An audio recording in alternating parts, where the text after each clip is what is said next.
This is the CrackedKing podcast, and I'm here with Grand Champion Tyreek Saint.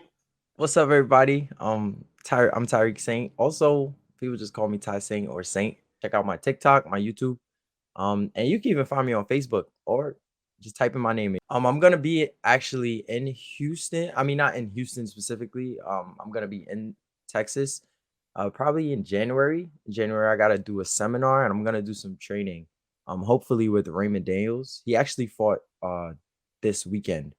He was Okay. fighting in the karate combat. The greatest person to ever do our sport. That's my favorite fighter. Yeah. So I'm gonna be in Texas soon, do some training with him, teach some seminars. So yeah, that's about it. Oh, okay. I'm gonna try to get to that, man, so I can meet you in person. That'd be awesome, man. Because I'm in Houston, Texas. Definitely. I'll let you know. I'll let you know. Where you from, and where do you live now?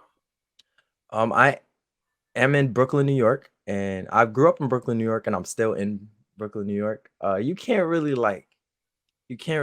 beat the New York feel. I Yeah. grew up mostly most of the time I was with my cousins, in Crown Heights. They were a big part of my development and me as a person. They taught me a lot. Did they Yeah, kick your I ended up ass? just yeah, we used to fight a lot, man. We used to fight a lot. And the thing is they kind of I got this joke a lot. Yo, show me that karate, and then they used to beat me up. Like, it used to be crazy. But I think that was great for me in terms of toughness. I was always very resilient. We would fight a lot until a point where we didn't need to fight anymore because we was on the Mm. same level. We actually I remember this one time. This is a crazy story. I remember this one time, there was this other kid that was on the block, and he used to do karate as well. And then all the kids on the block, they set up a fight between the both of us, and we ended up fighting. Kid fights, man. That's so awesome. It was just fighting Yeah, in front of my grandmother's house. like Like bare knuckle, on the right? porch. Yeah, we was just fighting, and they wanted to Sure. see whose was better, and we did it. We didn't have nothing to do. We was outside, so Yeah, but it was all yeah, love after, right? Y'all yeah, didn't keep that grudge or nothing, huh? yeah. We never hated each other. I love my cousins. That's Yeah, what's I up, love them. man. I'm from Brooklyn Appreciate them. originally too, man. I came out to Texas in '94. I'm from Ocean Avenue, Ocean Ave. Farragut and Why? Glenwood. Why'd you move? Why'd you move out? Why'd you move Oh, away? college, College? What college did you go to? TSU. So yeah, That's I fine. I know what Junction, man. Junction Yeah, stand up. you. Oh, Flatbush Yeah, Junction. yeah. And I went You to from the towns for real? yeah, for real, man. Yeah, Newkirk Avenue, man. That's my hood right there. How did you start in the martial arts? Like, what inspired you to be like, yo, mom or dad, I want to go, I want to train, I want to learn. It actually wasn't even my decision. My aunt my aunt, she lived close to where my dojo is. Basically, my mom was driving down one day, and she went in, and then she signed me up. She always told me that I was like a kid who couldn't sit still, so she needed to put me somewhere to get my energy Mm, out, and that was it. But I started at 3 years old. I'm 21 wow. now. Yeah. You're 21 now. That's fucking Yeah. awesome, man. So you've been studying since 3 to now. Yeah, I'm a lifer. Been doing this That's my whole facts. life. Who is your sensei? Who has the direct influence on you? My instructor's name is Troy Benz, world champion. He was and still is one of my favorite fighters. Every time he does compete every now and then. But definitely growing up I didn't compete a lot. Hmm. There was a certain point where I did start competing more. But he was you could tell in the clips, I get some of my swagger from him a little bit. Hmm. We kind of look identical in a sense, but it was also because I looked up to him, you And know. plus, he's your sensei. I mean, he's Eh, he's he's Yeah, pouring his knowledge into you. he's taught me a lot of things, but past karate, beyond karate, Mm. and he's kept me out of a lot of trouble. I feel like there's plenty of just gotten into a lot of trouble, and he's kept me out of it. So I appreciate him for that, and I'm loyal to those who's loyal to me. So Facts. That's what a sensei is supposed to do. A mentor. Do you know your father? Was your father in the house or have any influence on you? Yeah, he was around. You know, Okay. he was here and there. I still like we speak, we talk. I see him. Yeah, we have conversation, but I would say like in terms of mentorship, it was like definitely my instructor. It was your sensei. Yeah. How old were you when you started competing?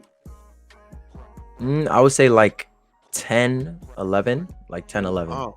I was competing, Mhm. um, and it was just like kind of like blah. Like I'll go out there, I'll beat everybody up, Mm. I'll beat everybody up, and then just go home. You know, watch my people fight, and then we'll Mhm. just leave. And then like around 13, it got a little harder. Mhm. Simply because of the people that I was running into. Like it is basically like how it works. It's like tournament style. So you compete against the same people over and over again, you know, and tournaments are monthly. It's like a tournament every month, you Mhm. know. So in juniors, there was this other kid that we used to fight a lot, and we're actually business partners now. Okay. His name was Bailey Murphy.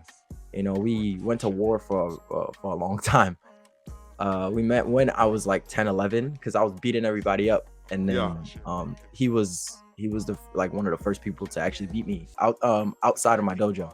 And I Gotcha. was like, I was confused like who this person was, you know, and he was confused as to who I was as well. He thought I was one of my other classmates, Mhm. you know. So then we ended up just kind of going back and forth. We ended up beating each other back and forth um for a while, and now we're here. He's So still he's still he's still competing. okay. In my opinion, definitely like best fighter right now. My opinion, definitely one of the best fighters. Like he is like I love training with him too. Like we're really good friends, you know. Yeah. So next to you, Grand Champion, he is the best fighter there that's Yeah. competing right now. Shout out B Murph. Shout out to him, man. When you first got your loss, what was like your headspace? Like how did you deal with that? I was pissed. I was pissed. I don't like to lose. I don't like to lose. I was pissed. I remember, and I'm the type of person like I talk a lot of smack. Like Mm, I talk. That's when I'm in my element. Like when I'm talking a lot of smack. When I'm just having fun. Like in the clips, you kind of see those as well. Like how I react after I hit somebody. You know, when I'm in that mode, like if I'm talking to you, if I'm talking to judges, talking smack to your coach, then oh it's shit. and then I'm in the zone. You know, I Facts. remember, uh, I remember like one of the one of the better times we fought, like one of the staple times we fought, like when we kind of knew who each other were. Mhm. Um, I was like, after he had beat me, I was like, yo, I could beat you. Like Mm. I told him that because he came up to me, and then he came up to me. We had a conversation. He was like, yo, good fight. And I was like, I could beat you, bro. And I'm saying this with tears flowing down my eyes at like 12, 13. You know, Yeah. I'm furious. And in the next tournament, I ended up beating him. That set a fire in you. You went back, trained harder. Yeah, so Watch. we were like in each other's way for a very, very long time. You know, I Mm. feel like we kind of ran everybody out of the division because we was like fighting. Like if you watch any anime, like Yeah. so like kind of like Goku and Vegeta. Goku and like Vegeta. You like know we it. killed everybody off. Like we kind Yeah. of ran everybody else away, and it was just us two fighting. I seen a clip. This is just me being honest. It was like you was on like Ultra Instinct level when the dude came at you. You know what I mean? It was just like all the way Yeah. out the way, and then you still scored the point. What is a misconception about your sport that you think everybody has? Like I think people think our sport is easy. Like even though we are literally tagging each other. I'm not gonna sit here and lie to you. We're literally tagging each other. It's literally the first person like who hits the other person first. Mhm. Um, with karate techniques, so obviously it's gonna be painful if you get the right scenario Yeah. and the right setup. But it's not an easy sport. You know, it's like chess. You know, fighting. You know, all in my opinion, I think all fighting is always timing, distance. You know, time and distance technique.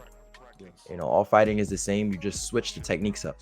So when you're competing, is everybody in like slow motion to you? Did you have to work at that, your reflexes, or was that something natural? So naturally, I am like pretty fast. Yeah. Not to toot my own horn. So I guess in that sense, people do feel a little bit slower to me.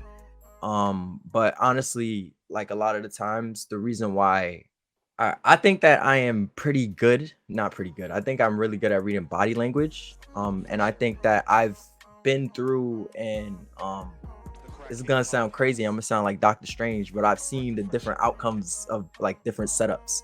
So the body language tells me how you're gonna react to my setup. So therefore, I'm kind of like telling the future. Like I kind of already know what you're gonna do. Does that come from the training from your sensei, or do you feel like that's naturally? No, it does come from it comes from the training from my sensei because he's taught me the setups, but also things that I've experienced, and the speed adds a different element to that. So when I know what you're gonna do, or when I put you in a position where you can't do anything else but this one thing, like my speed adds to that, so I can get out the way really fast, I can hit you really fast, or even if I'm moving at a slower pace, you're still gonna fall into the trap because it doesn't matter what you're gonna do. It don't matter because you're a fucking grandmaster. You see the shit coming, man. You like ultra instinct shit going on. What high school did you go to? My high school was actually downtown Brooklyn, next to the Barclays Center. Not the one that you think. The normal one people like Brooklyn think Tech? of is probably Brooklyn Tech. People think of, or Westinghouse. People think of Brooklyn High School of the Arts. I went to it's like, if you are from New York, the BAM, like the BAM Dance Academy. It was across the street from that. It was called KGIA. AGIA. What was it called again? Oh, Khalil Gibran International Academy, I think. That wasn't any of my best times or whatever. From my experience growing up in New York, Brooklyn, going to school in the public system, I had to fight every day, whether it be somebody in school or somebody just hanging out outside the school. Was that experience same for you? And if it was, how did you navigate that? Or did you just like fuck everybody up and they just stayed out your way? I'm very calculated. So like in school, I was kind of known as like the karate kid. So okay, I never really had people like mess with me. A few times, but it's kind of like a few times, but those few times are kind of like where an example has to be made. Like, yo, please don't mess with me. Yeah. Like in middle school, I probably got in like 2 fights. The first one, it was like during the rubber band era. If anybody remembers that, people were shooting rubber bands like crazy, wrapping it around and then shooting it at people. We did that. Do it this way. Yeah, there was a kid who kept shooting rubber bands at me. I was like, yo, can you stop shooting the rubber band at me? And he's like right behind me, sitting behind me. He shot me again with the rubber band. I was like, yo, can you stop? I'm asking you 2 times. And then he shot it again, and I turned around and punched him dead in his nose. Bet he won't shoot a fucking rubber band again, right? Yeah, and people learn, like everybody saw it. And if they didn't see it, they definitely heard it. I wasn't trying to break his nose, but I was trying to hit him hard enough. Usually, like if you pick on me, because I'm a very quiet kid. I'm not gonna do too much. Yeah. That's really it. Like I didn't really get him many fights. Same thing with high school. I was still kind of known as the karate kid. High schoolers, or the high school I went to was a little bit more calm. So I never really had to like fight. I've had to make an example out of somebody. But like because of the same thing, like you're bothering me. I'm gonna pack you up real quick, and then now nobody else knows to mess with me for the rest of the year. Well, that's good. I'm glad you didn't have to fucking karate kick motherfuckers all day, every day. Like if I'm in a street fight, I'm probably not gonna kick you. Facts. Stand-up game, right? Yeah. Did you ever have to go to a dojo and like beat everybody up in the dojo before, just on some respect shit? Well, the way my instructor and I we operate, we are more like into we're more like classy. Like when we're fighting people and when we go into people's dojo, we try to make it, try is an understatement. Well, we make it look effortless, like you're below us, like you shouldn't even be touching me right now. And that's kind of like the mindset with everyone. That's how you should feel because that's how you grow. So like going in with that mindset me grow a lot. And I think it created a character in me. Competing, you never ran across anybody that threw you out of your character or kind of taunted you where you had to just like totally destroy him? Usually like if people are like talking smack to me, I don't like, I ain't gonna talk back. That sounds crazy, right? But there can only be one. You know, so if you talking smack to me, I'm just gonna shut up and beat you up. But usually like I'm usually the person playing into that role, like kind of trying to throw you off your game. And honestly, I kind of like, now that I think about it, I kind of credit that to gaming a little bit. Because like I like the type of gamer I am, like I'm talking the whole way through. Like I'm like I can think while making fun of you. Does that make sense? That makes perfect sense. Yeah, so I think gaming like really helped me in that aspect, like being able to lock in and focus on people talking smack to me, or me being able to throw you off your game. You know, because some people, all they need is a little nudge to start making mistakes. You know, and sometimes it's words, sometimes it's your actions. Let them know your gaming and Twitch account where they can follow you on that. Yeah, I'm Ty Saint on every platform. Ty Saint ENT on every platform. You can find me everywhere. Make content of just about everywhere. What are you playing right now? Right now I'm playing Fortnite. Playing Fortnite, a little bit of Call of Duty. I want to get into like those single player games though. Like I haven't played God of War, the new one yet.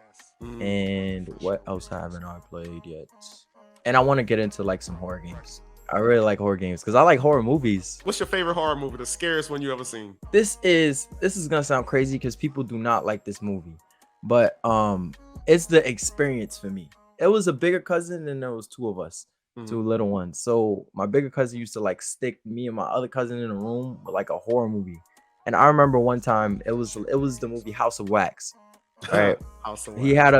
He had us watch that, and I was terrified. I stayed up the whole time. I remember I couldn't go to the bathroom alone not bathroom alone, but I was having trouble. Like I was scared while I was using the bathroom for a long time. And they was just sleeping, yo. And they were just sleeping. They slept through it. Something on that fucking movie fucked you up. Yeah, and I still like don't know what it was like to this day, like why I was so like scared of that movie, because I was scared for like a good week. But I'm good with horror movies now. Like once you kind of like get the cues, you kind of like, it's easier to sit through. I'm waiting for a movie to scare me like that again though. Yeah, I mean, for me, you know, everybody, The Exorcist, when I was a kid, that scared the fucking piss out of me. There was a werewolf movie that every time I mention this movie, no one ever knows what I'm talking about. It's called The Howling. I've never heard of that either. Bro, watch. Add me to your list. Find that I'll movie, watch it, bro.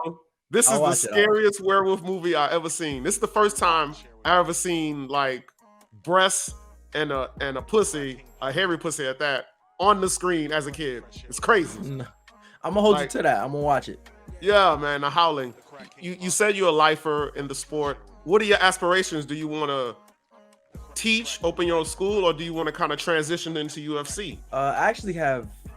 I mean, as of right now, where I'm standing, my current like mind state, I have no intention of going into the UFC. I do a little bit of Brazilian Jiu-Jitsu, and boxing, and I already kind of know how to kick and implement my kicks. So I kind of like am fitted for it. I just have to go into training for it, because as I said before, like all fighting is kind of the same. Just change the techniques. You condition your body a little bit different, because you know it's different fighting. But I would really like want to go into boxing. Like, honestly, I think it's so impressive to only have like 8 punches to work with. Like I'm gonna be more basic. Like they have 4 punches, and then you could throw those same 4 punches in so many different ways. And I think that's what kind of like entices me. Like, cause you gotta be, you know, like you have to be really smart to be a really good boxer. Facts. Who is your top 5 boxers of all time? Top 5? Oh my god, I'm gonna sound like a bandwagon. It's kind of like the staple people. Floyd. I really like Floyd. I like Gervonta right now. I really like Gervonta. Devin Haney, I think he is really smart. And I'm not gonna say these aren't like all time. Gervonta definitely all time because he got. I actually Yeah. like him because I genuinely like him. Mike Tyson, Muhammad Ali. And a fifth that was 4. I think that was 5 because you said Hanley, you said Floyd, Yeah, Tyson Ali. Yeah, that's 5. I'm gonna That's just decent. I'm gonna just leave those people there. That's decent, man. I'm gonna give you mine and see what you think. I'd have to think about it a little bit more. I have to say, we do say Muhammad Ali not only because of he fought, he put it all on the line in the ring, but what he did for the culture. What he did for the black culture, which made him great. I would say Evander Holyfield. He was the right amount of crazy. Yeah. Evander Holyfield. That's a really good one too. Mike Tyson, Canelo Alvarez, and Floyd. Yeah, why didn't I say Canelo? Canelo's awesome. Man, Canelo is a beast, man. Canelo's dope. Man, intelligent. So you want to what about how do you feel about Deontay Wilder? That's one of my favorites right now.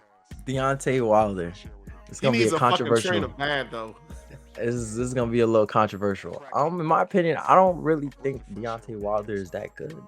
Okay. Like I think he could punch really hard, but like in boxing, you gonna get hit. Yeah.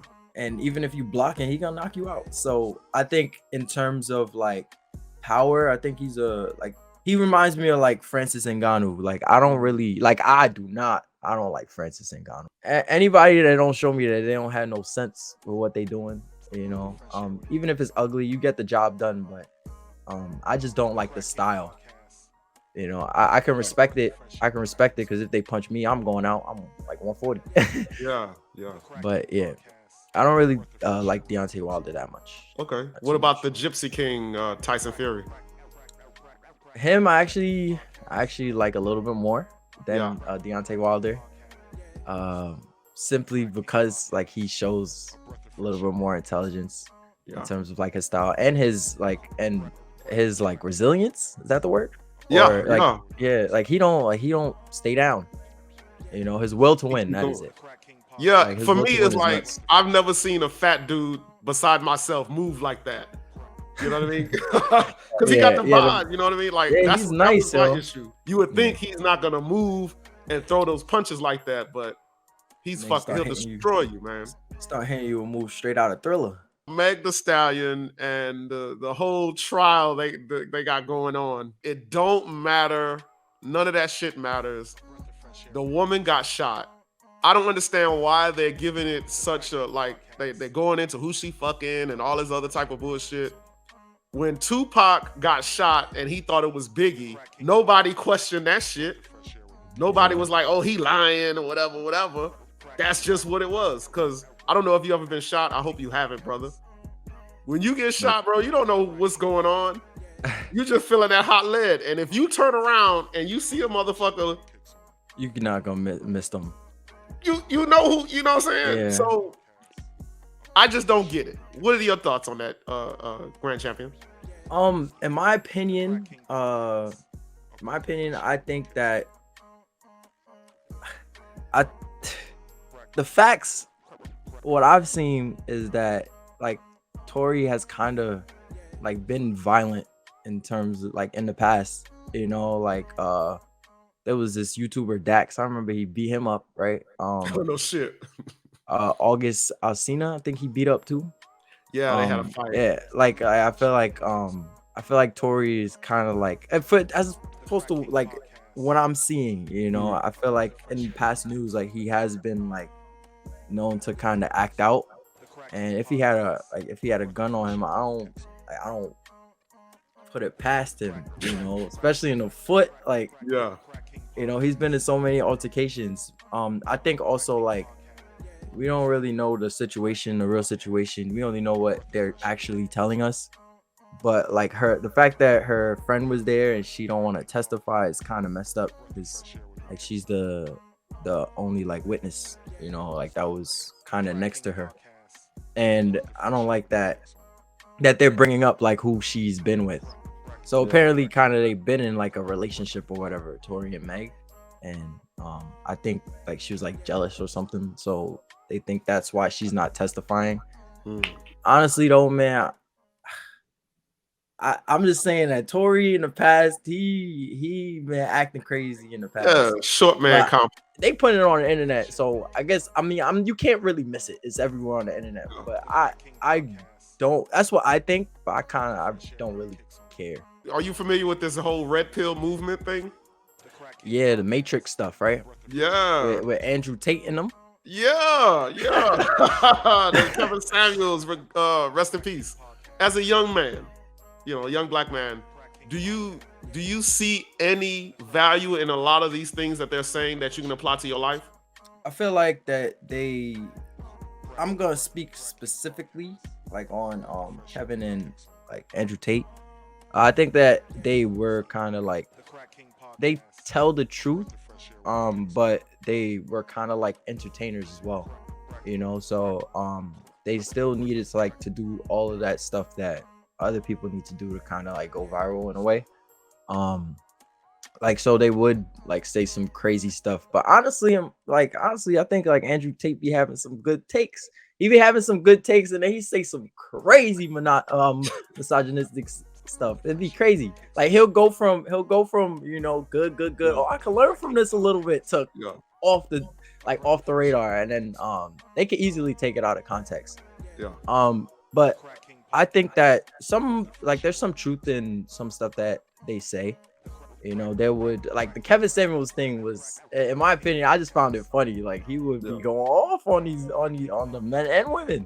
Well, he'd be going off. I'll be dying. because the thing is like, they set themselves up. Like they talking about, yo, I make $100 a month. I make $100 a month. I'm fat. I eat a lot. And then they'll talk about, so how do I get like a eight-figure man or eight-figure woman? Like, huh? Like that doesn't make sense. You're not, bro. It's just like, it's literally, you're not. It's classes. The whole Gunna and YSL situation. I just want, you don't have to speak on it. I'm gonna just give you a situation. If you were in that situation, you were an artist, you signed, and all that shit went on, would you, and you don't have to answer, I know how it is, would you have done the same thing?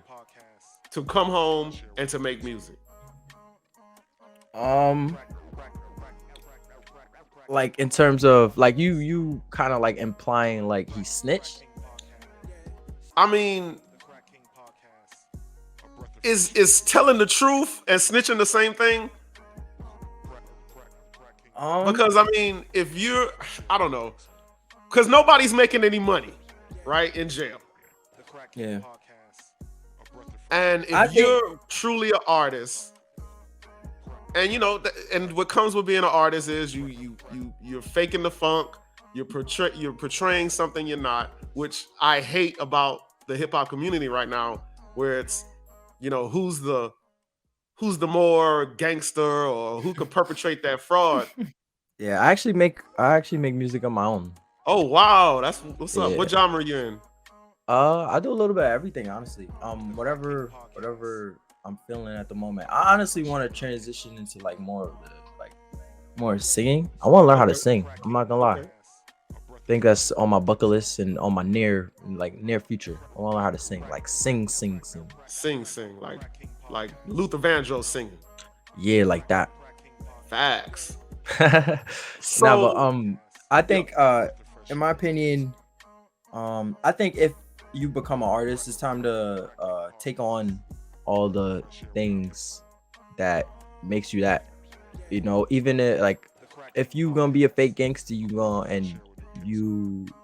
can't switch up. You're gonna have to ride out. If you're gonna live a lie, you live the lie until you die. And I don't think Gunna snitch. I don't think Gunna snitch. Gunna and Thug, and they've been in jail for like 7 months, right? About a year, man. Almost about a year. Freedom, man. Yeah, I don't know too much about the situation, but personally, I don't think Gunna snitch. Like as far as like training, is that 24/7 training, or do you have like training times, training schedules?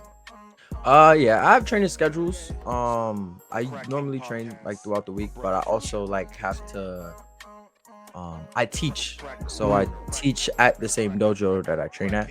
Okay. Like I'll teach from a specific time, and then I also like still have to kind of push my brand. So during the nights, I'm be honest, I kind of don't sleep too much or too well. I'm working on it. Train most of the week, weekly, and then I'll rest during the weekends. Do you have like a dietary type of regiment, or do you kind of eat what you want? I'm young. I just be eating whatever.